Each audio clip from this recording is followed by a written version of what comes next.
좋으신 하나님을 찬양합니다. 오늘 말씀 속에서 우리가 하나님의 음성을 듣고 이 세상에서 과연 믿음으로 어떻게 살아낼지를 우리가 다시 한번 결단하고 다짐할 수 있는, 그래서 말씀이 능력이 될 수 있는 믿음의 지체들 다 되실 수 있기를 주님의 이름으로 간절히 축원합니다. 한번 따라하실까요? 세상 속에 사는 그리스도인. 자, 우리 말씀을 이어가는데요. 사르밧 과부의 집이 이제 과부의 집에 은거하여 왔던 엘리야. 그래서 하나님의 때를 기다리던 엘리야에게 드디어 하나님의 말씀이 임하였습니다.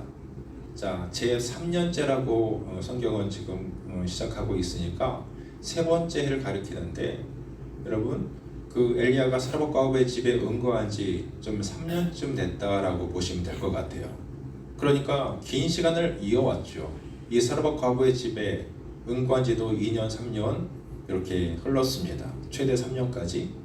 온 땅에 비 한 방울 내리지 않던 그 3년 6개월의 기간은 너무나도 긴 세월이었을 것입니다.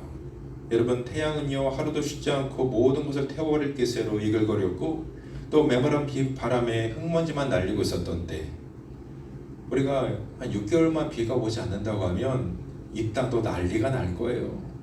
온 땅이 가뭄으로 농사는 다 망칠 것이고, 또 죽어가는 식물들, 또 사람들도 물이 없어가지고 뭐 제한급수를 한다든지 뭐 별 일들을 다 우리가 겪게 될 것입니다.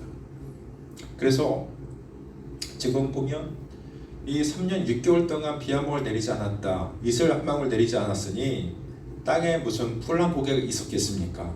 또 나무들은 하늘 향해서 팔을 벌린 채로 그냥 삐쩍 말라서 죽어 있었을 것입니다. 그런 척박한 땅에서 사람들도 버티지 못하고 매일매일 죽어나갔을 것입니다.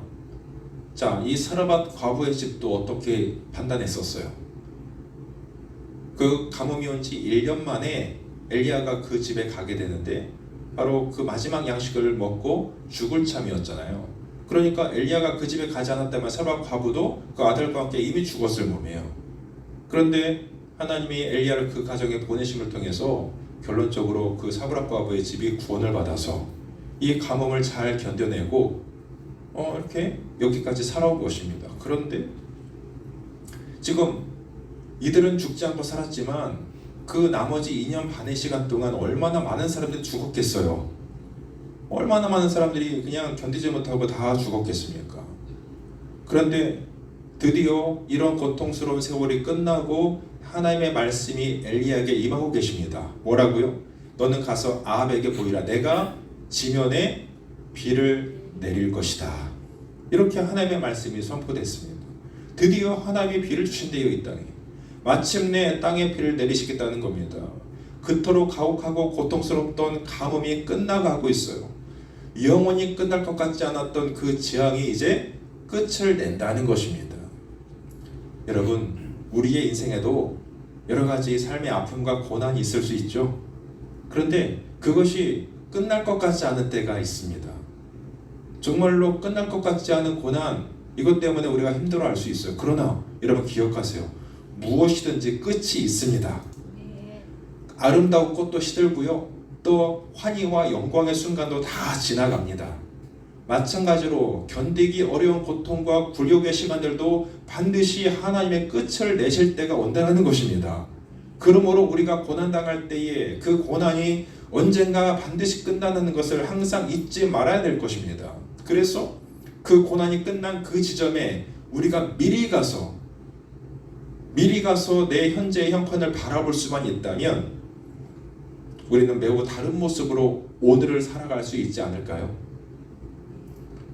하나님의 지시를 따라서 이제 엘리야는 아합을 만나기 위해서 사마리아 땅으로 가게 되는데, 본문은 그때의 사마리아의 기근이 심했다라고 적고 있죠. 당연하죠. 3년 반 동안 비가 오지 않았으니 이 메마르지 않은 땅이 어디 있겠습니까? 가뭄이 그렇게 심하니까 이제 아합 왕이 직접 나서서 물의 근원을 찾게 되는데, 왕궁을 맡은 자 오바데라는 사람을 동행해서 물을 찾으러 나섭니다. 근데 아합 왕이 하는 말을 잘 들어보세요. 5절 말씀 보니까 이 땅의 모든 물 근원과 모든 내로 가자. 혹시 꼴을 얻으리라. 그리하면 말과 노새를 살리리니 짐승을 다 잃지 않게 되리라. 여러분, 왕이 물을 찾아 나선 이유가 뭐라고 합니까? 왕의 관심이 지금 어디에 있어요? 그래요. 굶어 죽는 백성들이 아니라 말과 노새를 살리기 위함이 바로 그 목적이었다는 거예요. 이게 한 나라의 왕이란 사람의 입에서 나온 말입니다. 정말로 이해할 수 없는 말이에요. 말과 노새는요, 왕의 군사력을 유지를 위해서 필수적인 요소였을 겁니다. 그리고 군사력은 왕의 권력과 지위를 유지하기 위한 핵심적인 조건이었을 것입니다. 여러분, 원래 남왕국 유다, 남북 이스라엘이 나눠졌잖아요. 그런데 원래는 남왕국은 다윗의 계보가 이어지고 있어요. 하나님이 그 남왕국에도 훌륭한 왕들이 몇 없어요. 그럼에도 불구하고 하나님을 경외하는 왕이 그 나라에도 별로 없을지라도 누구 때문에? 다윗 때문에 그 계보를 하나님은 이어가셨습니다. 다윗을 기억하셔서, 다윗을 인정하셔서 그 남왕국에는 다윗의 계보가 쭉 이어서 왕위에 오르게 하시는데, 지금 북쪽에는 어떻습니까? 북쪽엔 계보라는 것이 없습니다. 그냥 힘 있는 자가 왕을 죽이고 왕권을 빼앗아가는 것이 일상이었어요. 우리가 이미 봤지 않습니까? 아합의 경우도 그의 아버지 오므리가 쿠데타로 왕이 되었고, 이제 이 아합의 그때에서 또 그의 왕권이 왕조가 끊어지고 맙니다. 오므리 이전에 시므리도요 쿠데타로 왕이 되었는데 겨우 며칠? 7일 천하밖에 되지 못할 정도로 그는 오므리에게 죽임을 당하지 않습니까? 자, 그러니까 왕국의 분위기가 북쪽의 왕국의 분위기가 이러했기 때문에 아합도 자기도 언제라도 쿠데타로 왕권을 잃을 수 있겠구나, 이런 생각을 하지 않았겠어요? 자기들도 그렇게 빼앗았으니까. 그러니까 아합은 자기의 왕권을 유지하기 위해서라도 필사적으로 뭘 유지하려고 했겠습니까? 왕권을 위해서 병사, 군사력을 유지하길 원했을 겁니다. 난 빼앗기지 않을 거야. 그래서 온 백성이 3년이 넘는 시간 동안 극심한 기근에 죽어가고 있는데도 왕은 물의 근원을 찾아 나서는 이유가 백성들을 살리는 데는 관심이 없고요, 말과 노새를 살릴 궁리만 하고 있다는 것이 참으로 기가 막힐 노릇입니다. 이스라엘은 원래 하나님의 백성으로 선택됐죠. 그것은 하나님이 통치하시는 그 왕, 하나님이 직접 그들의 왕이 되셨다는 뜻입니다. 그러므로 비록 그들 위에 왕이 세워졌다 할지라도 그 왕들은 하나님의 왕권을 위임받아가지고 하나님의 의로운 통치를 대행하는 왕이었어야 됐습니다. 그런데 이런 아합의 행태는 하나님의 이런 통치에 극단적으로 역행하는 것이었습니다. 자기의 왕권을 위해서 사람들이, 자기 백성이 죽어나가는 것에는 전혀 관심도 안 두고 죽든 말든 내 왕권만 유지하면 돼. 그래서 물을 찾아서 우리의 그 지금 권력의 핵심이었던 그 노새들을, 말들을 살려내자. 참 대단한, 아주 악한 왕 중에 대표적인 왕이 바로 아합인 것을 볼 수 있습니다. 그래도 여러분, 이 3년 반 동안의 극심한 가뭄은 회개하고 돌아오게 하기 위한, 아합이 회개하고 돌아오게 하기 위한 하나님의 징계였지 않았겠어요? 우리가 하나님 앞에 순종하지 않을 때 하나님은 타이르기도 하시고 그에게 뭔가 책망도 하십니다. 그러다가 안 되면 분명히 매를 드십니다. 그렇다는 것은 온 백성이 지금 기근으로, 자기가 다스린 백성들이 온 기근으로 다 죽어가는 현장을 바라볼 때 왕의 마음이 찢어져야 정상이에요. 아, 내가 하나님 앞에 잘못 살았구나. 내가 하나님을 선택하지 않음을 통해서 하나님의 진노가 이 땅에 임했구나. 회개하고 깨닫고 하나님 앞에 돌아가야 정상입니다. 그래서 징계를 받는다는 것은 아직 뭐가 있다는 거예요? 아직 희망이 있는 거예요. 아직 소망이 남아있는 겁니다. 왜? 회개하는 것이 바로 징계의 목적이기 때문에, 회개하도록 하는 것이 징계의 목적이기 때문에 이 징계가 있다는 것은 아합에게 아직은 희망이 있다는 거예요. 그런데 이 아합은 백성들의 고통을 조금 더 자기 것으로 여기지 않았고 오히려 더 포악하고 더더욱 여호와를 대적하게 되었습니다. 악의 끝판왕, 그렇다면 이 아합에게는 더 이상 방법이 없죠. 이제 하나님이 직접 그를 상대하셔서 여호와가 참 하나님이심을 드러내시고 온 백성을 우상 숭배로 인도했던 그 바알의 하수꾼들, 그 선자들에게 심판을 내리실 수밖에 없는 지경까지 이르게 된 것입니다. 그 일을 위해서 하나님은 지금 엘리야에게 아합을 만나라고 말씀하세요. 사랑하는 여러분, 우리도 은연중에 하나님을 대적할 수 있고 하나님의 생각과 역행하는 길로 걸어갈 수 있는 연약한 인생들입니다. 여러분, 그거 인정하십니까? 우리도 분명히 이럴 수 있습니다. 그럴 때마다 하나님은 어떤 통로를 통해서라도, 어떤 환경을 통해서라도 우리를 다시 하나님 앞에 돌아오게 하기 위한 그런 여러 가지 채찍을 드실 수도 있어요. 넘어질 수는 있어도 하나님께서 다시 부르시고 징계하실 때에 그 부르심에 응답하여서 집을 나간 아들이 그 아버지의 집에 돌아가듯이 하나님 앞에 돌아가는 인생이야말로 하나님이 가장 기뻐하시는 인생, 하나님 앞에 긍휼을 받는 대상이 될 수 있는 인생, 가장 지혜로운 인생이 된다는 것을 여러분 꼭 기억하십시오. 그래서 여호와께로 돌아가자. 여호와께로 돌아가기만 하면 우리는 소망이 있습니다. 아합도 여호와께 돌아가기만 하면 소망이 있었던 인생이에요. 그렇지만 그는 여호와께 돌아가는 것을 그는 선택하지 않습니다. 끝까지 하나님을 대적하는 자로 남아 있었습니다. 그러니 미련한 인생일 수밖에 없고, 그러니 망할 수밖에 없는 인생이 되는 거예요. 우리는 오늘 본문 말씀에서 주목해봐야 될 인생이 또 있습니다. 오늘 주인공이 바로 이 사람인데, 바로 오바댜라는 인생, 오바댜라는 사람. 이 오바댜는 그 아합의 밑에 왕궁을 맡은 자라고 성경은 소개하고 있고요. 즉 국내 대신이라고 보면 되겠습니다. 아합 왕의 가장 측근에 있었던 가장 핵심적인 신하, 그게 바로 오바댜입니다. 이 오바댜는 참 성경에서 수수께끼 같은 인물일 수밖에 없습니다. 왜냐하면 우상 숭배에 찌들어 있었던 이 사악한 아합 왕 밑에서 그는 하나님을 경외하는 자로서 그 밑에 있었어요.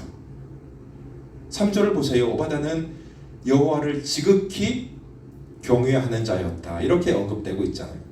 그는 하나님을 섬기되 그냥 적당하게 섬기는 사람이 아니었습니다. 누구보다도 하나님을 잘 섬기고 경외하면서 사랑했던 참 경건한 사람이 바로 오바댜였습니다.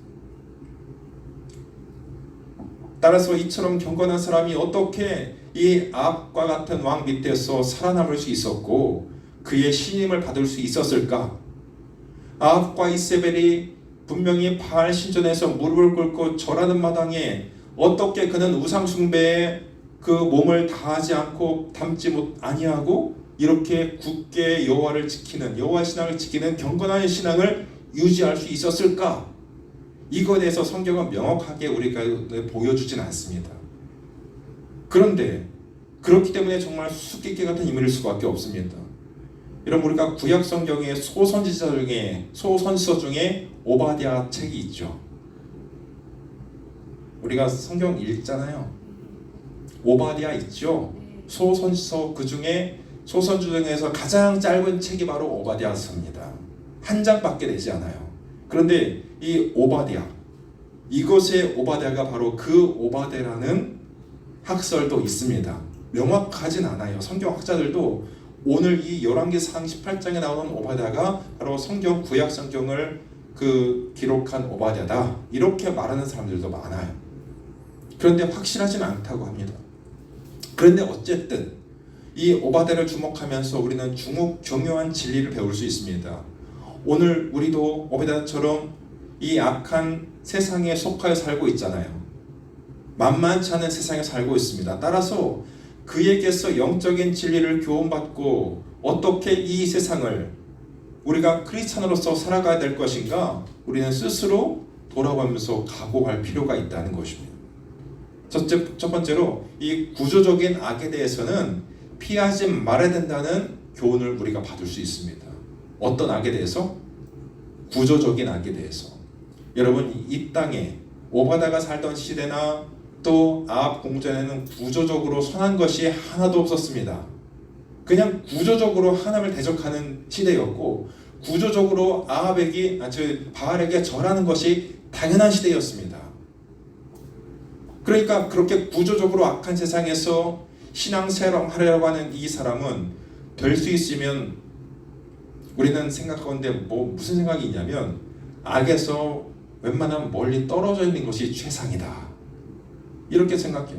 저도 그것이 좋다라고 생각해요. 우리가 아예 악으로 접근하지 않는 것이 최상이라고 생각하죠. 그 옛날에 정몽주 시인이 까마귀 노는 곳에 누구야 가지 마라? 백로야 가지 마라. 왜? 백로가 그 까마귀 노는 곳에 가면 같이 까매질까봐. 그런 시조가 있는 것 같이, 우리는 악한 곳에 몸을 담지 않고 피하는 것이 일단 최선책이라고 생각합니다. 일단 맞아요. 그게 틀리다는 것이 아니에요. 일단 우리가 악한 것을 멀리하고 오히려 우리가 악한 자리에 우리가 몸을 담지 않는 것이 일단 최선입니다. 그러나 지금 오바댜는 어떻게 처신했습니까? 구조적으로 악한 그 자리를 떠나지 않았어요. 그 자리를 지켰습니다. 자기 자리를 지켰습니다. 그는 하나님을 믿는 확고한 믿음과 열정이 있었습니다. 그것이 오히려 이 궁정에서의 그의 지위와 명예를 포기하지 않도록 만들었습니다. 자신은 하나님의 사람으로서 그 자리에 있어야 된다고 믿었던 것 같아요. 그 자리에 있어야 된다고 하는 것이 자기의 유익을 위한 것이 아니라 여기에서 하나님의 일들을 은밀히 감당할 수 있다는 확신이 이 오바댜에게 있었던 것 같습니다. 그게 바로 하나님이 오바댜에게 주신 사명이요 소명인 것을 확신했습니다.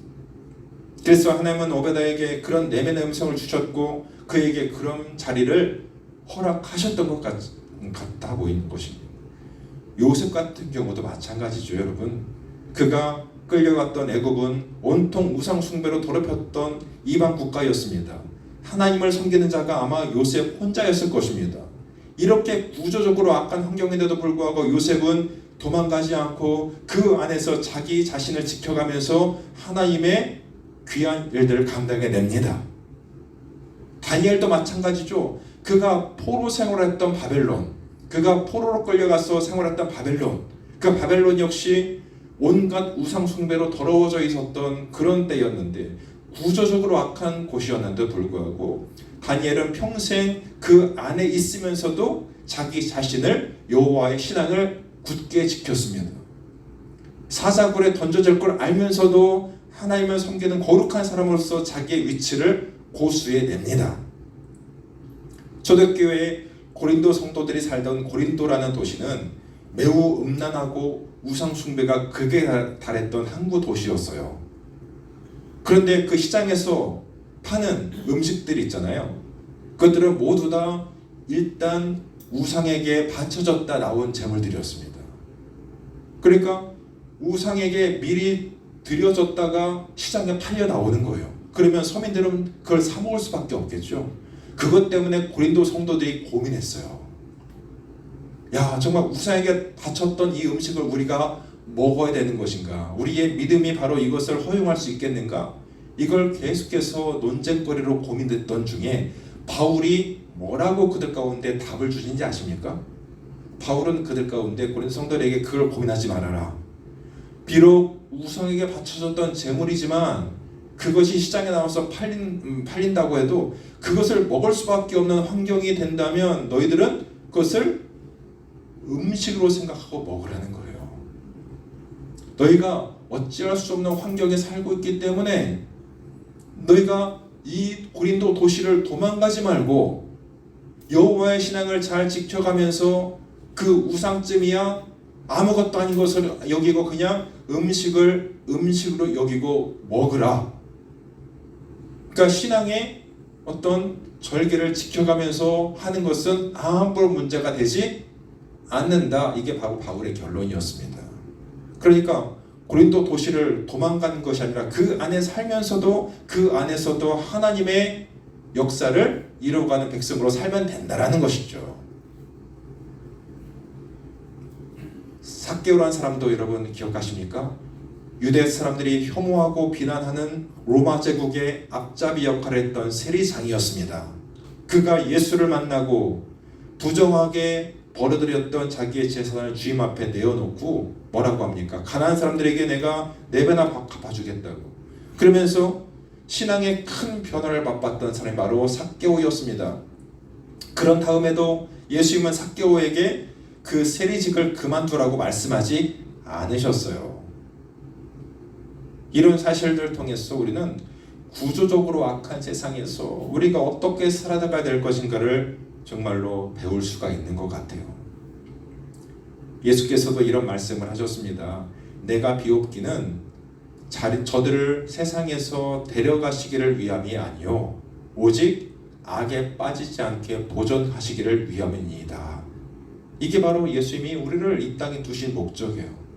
그냥 우리가 구원받았으면 지금이라도 하나님의 나라에 가는 것이 여러분 더 좋겠죠?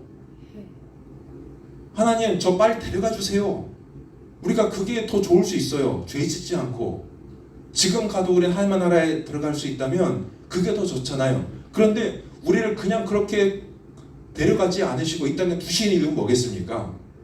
이 땅에 살게 하면서도 악에 빠지지 않고 하나님의 저들을 보존해 주시면서 저들을 통해서 하나님의 나라가 이 땅에 이루어지길 원하시기 때문에 하나님은 우리를 이 땅에 구원받은 백성으로 두시는 것 아니겠습니까? 이게 바로 주님의 마음이었어요.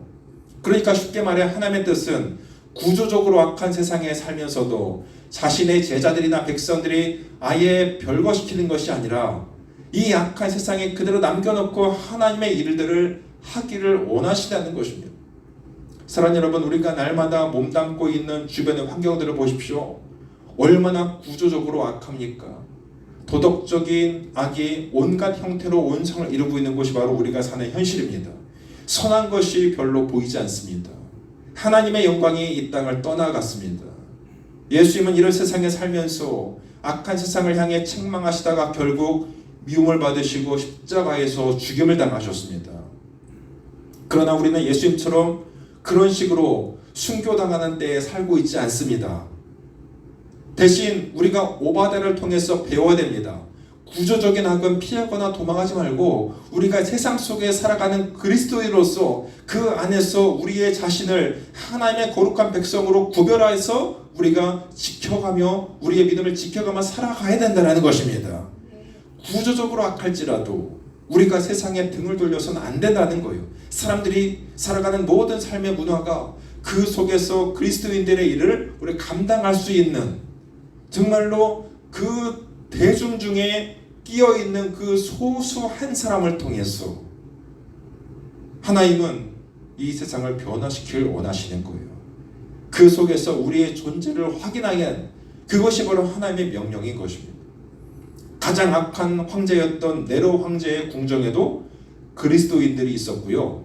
또 지금 우리가 가장 지금 민감하게 대적하고 있는 북한도 원래는 북한 땅이 남한보다 훨씬 더 복음으로 왕성했던 땅이었습니다. 평양의 대부흥운동 정말 전례를 찾아보기 힘든 그 부흥이 북한에 있었습니다.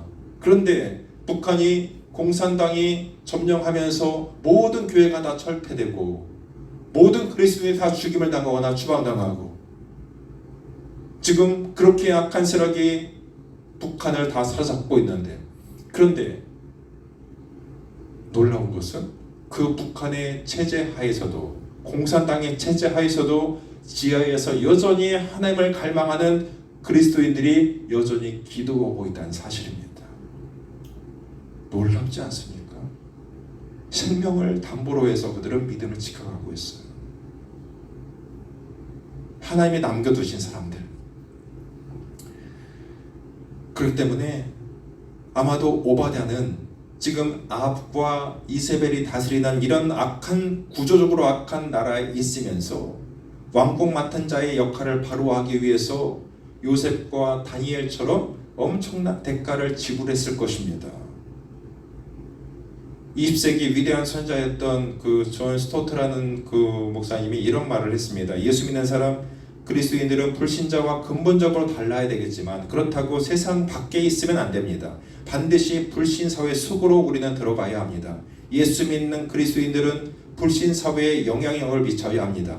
그렇다고 불신 사회에 들어가서 그들과 똑같이 동화되어서는 안 됩니다. 반드시 그리스도인으로서의 정체성을 유지해야 합니다.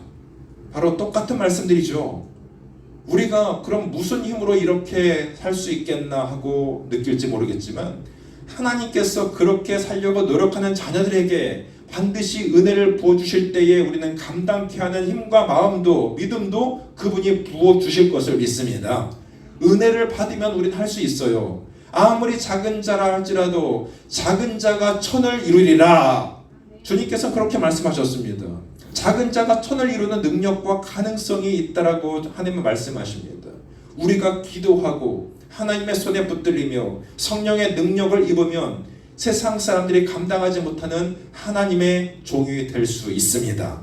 저는 저와 여러분이 은혜를 받아서 구조적으로 악한 이 세상 속에서도 하나님께서 맡기신 귀한 사명을 잘 감당할 수 있는 믿음의 백성들이 다 되실 수 있기를 주님의 이름으로 축복합니다.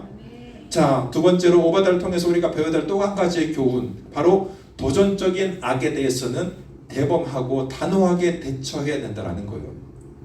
도전적인 악에 대해서. 자, 이게 도전적인 악이라는 것은 우리의 신앙을 뿌리째 흔들어 놓을 수 있는 악을 가리킵니다. 우리의 신앙 양심을 더럽히려고 우리 가운데 계속해서 악한 마귀는 우리에게 도전해 오는 악. 구조적으로 악한 이 세상에 살다 보면 이런 악의 도전을 우리는 계속 받을 수밖에 없습니다. 자, 오바댜가 바로 그런 도전을 받았습니다. 왕후 이세벨이 모든 백성으로 바알신에게 절하도록 명령했는데 이에 반항하는 무리들이 있었으니 누구일까요? 바알에게 절하지 아니하는 사람들이 누구였을까요? 바로 하나님의 선지자들이었습니다. 그 당시에 수천 명의 하나님의 선지자들이 활동하겠던 시대에 바로 그 선지자들이 결집해서 왕과 왕후의 정책을 반대했을 때에 그들에게는 피바람이 불었습니다. 피에 목말라 하고 있었던 이세벨은 그 하나님 앞에 지금 바알 앞에 절하지 않은 하나님의 선지자들을 전부 다 데려다 놓고 다 목을 베었어요. 얼마나 많은 선지자들이 그때 죽음을 당했는지 몰라요.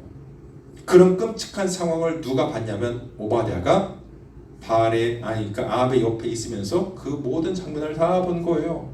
그렇다면 자신은 아합의 옆에 왕궁 맡은 자로 있었기 때문에 지금 은밀히 하나님을 섬긴다 할지라도 칼을 피할 수 있었지만 어떻겠습니까? 선지자의 신부들은 어림도 없는 일이었을 것입니다. 하나님 같이 다 끌려가서 순교할 수밖에 없는 이런 상황, 이런 위급한 상황을 다 그가 지켜봤던 거예요. 이 상황에서 오바댜는 무슨 마음을 품었을까요? 내가 안전하다고 해서 나는 죽임을 면할 수 있다고 해서 내가 이 일을 구경만 하고 있어서 되겠는가? 나 혼자 경건하다면 되겠는가? 이럴 때 나는 과연 어떻게 해야 되겠는가? 이런 고민을 갈등 속에 빠져 있었을 것입니다. 내가 가만히 있어서는 안 되겠다. 하나님의 나를 이 땅에 이곳에 나를 둔 이유가 분명히 있을 것이다. 이렇게 결론을 내렸습니다. 그래서 의의 편에 서야 될 때가 언제인지를 그는 분명하게 분별했습니다. 그럴 때 가만히 있으면 양심이 가책을 받을 뿐 아니라 정말 하나님을 경외하는 신앙의 그 모습까지도 무너질 가능성이 있었기 때문에 오바댜는 가만히 있을 수 없다는 판단하에 지금 자기의 힘이 닿는 대로 지금 죽임을 당할 수밖에 없는 선지자들을 빼돌리기 시작해요. 여러분 쉰들러 리스트라는 영화를 보셨어요? 그 유대인들을 그 독일의 나치의 총에 600만 명이 학살되어지는 이런 역사를 그린 영화 아니겠습니까? 거기서 쉰들러라는 그 사업가가 나중에 그 유대인들을 자기의 돈으로 사가지고 구출해내죠. 수백 명의 사람들을 그가 구출해냅니다. 자기의 돈을 가지고 생명을 살려내는 거예요. 그리고 마지막에 자기의 반지를 보면서 내가 이 반지를 끼고 있지 말고 이 반지를 내가 빼서 그에게 줬더라면 한 사람이라도 더 살릴 수 있었을 텐데, 바로 그게 쉰들러의 눈물이었습니다. 그런 상황이에요 지금. 자, 오바댜는 가만히 있을 수 없어서 약 100명의 선지자들을 그가 빼돌려가지고 갈멜 지역에 있는 동굴에 두 그룹 50명 50명씩 그들을 숨겼습니다. 여러분, 이렇게 눈에 불을 켜고 지금 아합과 이세벨이 그의 하수들이 전부 다 이렇게 감시하고 있는 상황 속에서 선지자 100명을 동굴에 숨긴다는 것, 여러분 한 명 숨기기도 어려웠을 겁니다. 그런데 50명, 100명을요 동굴에, 양쪽 동굴에 숨겨놓고 그들에게 물과 음식을 계속 제공해 줬습니다. 오바댜가 까마귀 역할을 한 거예요, 직접. 여러분, 이거 보통 일이 아니에요. 50명, 100명을 어떻게 음식을 다 수발했겠어요? 그것도 들키지 아니하고. 이것은 궁극적으로 오바댜는 그렇게 해서 그 100명의 선지자들을 기적적으로 살려냈습니다. 하나님이 그를 아합 옆에 두신 이유가 바로 여기 있지 않았을까요? 우리도 이 악한 세상에 살다 보면 우리의 신앙 양심을 건드리는 악한 도전을 받을 때가 많습니다. 우리에게 거짓으로 우리를 유혹하고, 또 어떨 때는 우리가 독주를 강요당할 때 술 한잔 먹어도 돼, 이거 한번 피워와도 돼, 이거 뭐 약 한번 해봐도 돼, 한 번인데 뭐, 뇌물로 우리를 유혹할 때, 뒷돈 주고 우리에게 뭔가를 유혹할 때, 탈법을 유도할 때, 비양심적으로 거래하도록 유혹할 때, 더러운 장사를 해서 돈을 많이 벌 수 있다고 우리를 회유할 때, 우리는 별별 어떤 상황 속에서 우리를 유혹하는 악한 세력들을 만날 수 있게 될 것입니다. 그런 노골적인 도전들 앞에 우리는 어떻게 해야 될까요?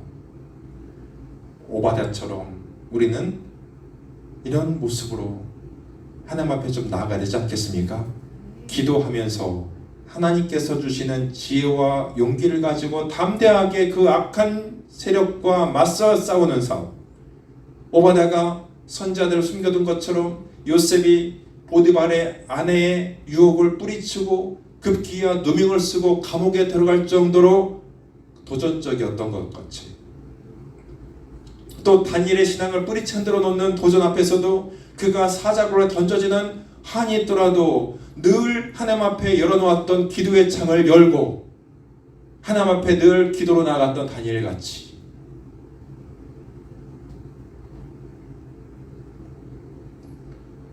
우리 역시 이런 도전적인 악 앞에서 하나님께서 우리 가운데 맡기신 사명이 뭔지를 잘 깨닫고, 정말로 그 악한 세력 앞에서도 우리가 이 세상을 살아가면서도 미지근한 태도로 반응하지 말고, 우리의 양심도 더러워지고 나중엔 우리의 신앙마저 뿌리 뽑히는 그런 결과를 가져올 수 있는 선택을 하지 말고, 세상이 다 악한데 어떻게 합니까? 라고 적당히 세상을 따라가면서 세상 사람들과 똑같이 행동하는 사람들, 크리스찬들이 생각보다 많습니다. 적당히 좀 해, 적당히 좀 믿어, 이런 사람들에게 우리가 밀려 들어갈 수 있죠. 그러나 이런 것들이 크리스찬들이 가지고 있는 가장 큰 오류일 것입니다. 주님이 말씀하십니다. 세상에는 너희가 환난을 당하나 담대하라, 내가 세상을 이기었노라. 주님은 이미 세상을 이기셨어요. 그러니까 예수님이 이기신 세상이기 때문에 우리가 예수님의 이름으로 무장하면, 우리는 자신을 지키려고 한다면 얼마든지 주님과 함께 우리는 악한 세력 가운데서 살면서도 나 자신을 하나님 앞에 정결하게 지켜갈 수가 있는 것입니다. 오바댜가 자기를 지킬 수 있었던 것 같이 우리도 주님과 함께라면 나를 지켜낼 수 있는 것입니다. 나 한 사람이 도전적인 악 앞에서 진정 예수의 사람답게 처신한다면 어려운 일이 생겨도 결국은 이겨낼 수 있도록 하나님이 도와주실 것입니다. 그런 여러분을 통해서 여러분은 주변의 악한 상황이 변화되고 하나님의 나라로 바뀌어갈 수 있다는 비전을 좀 우리가 품었으면 좋겠습니다. 우리가 비록 세상에서는 소수에 지나지 않을지라도, 그럴지라도 오바댜같이 우리 자신을 하나님 앞에 바로 지켜나가게만 한다면 그 소수들로 인해서 세상이 변화될 수가 있다라는 것입니다. 여러분이 여러분의 가정에, 여러분의 또 여러 가지 그 모임 가운데 여러분만 예수 믿는 사람이랄지라도 그게 중요한 것이 아니라, 그래서 그 다수의 여러분이 침몰당하는 사람 되지 말고, 나를 그 가정에 또 그 모임 가운데 그 직장 가운데 나를 두신 목적대로 우리가 그들 가운데 끼어 있다 할지라도, 그렇게 구조적으로 악한 세상 속에 우리가 살아가고 있다 할지라도 우리의 믿음의 자존심을 지켜가면서 하나님의 나를 이 자리에 두신 목적을 기억하면서 우리가 그 소수들로 인해서 세상에 변화시킬 수 있는 능력, 하나님은 늘 그 소수의 사람, 그 사람들을 통해서 하나님의 역사를 이루어 오셨다는 것을 잊지 마시고, 우리가 바로 그 창조적인 한 사람, 그 하나님의 사람 소수로 쓰임받게 될 수 있기를 바랍니다. 하루아침에 되진 않을 겁니다. 부단히 하나님 앞에 나를 지켜가기 위해서 노력해 보십시오. 하나님께서 여러분에게 분명히 힘을 주셔서 잘 이겨나가게 도와주실 것이고, 이 시대의 오바댜 같이 악한 세상 속에서라도 그들과 함께 침몰되지 않고 어둠 속에 빛을 드러내면서 하나님께서 영광을 받으시는 은혜가 있게 될 줄로 믿습니다. 하나님을 멀리하는 세상 속에 살아갈지라도 멋진 하나님의 자녀로 사명 잘 감당해낼 수 있는 우리 주님의 거룩한 백성들 다 되실 수 있기를 우리 주님의 이름으로 간절히 축원합니다. 우리 함께 기도하겠습니다.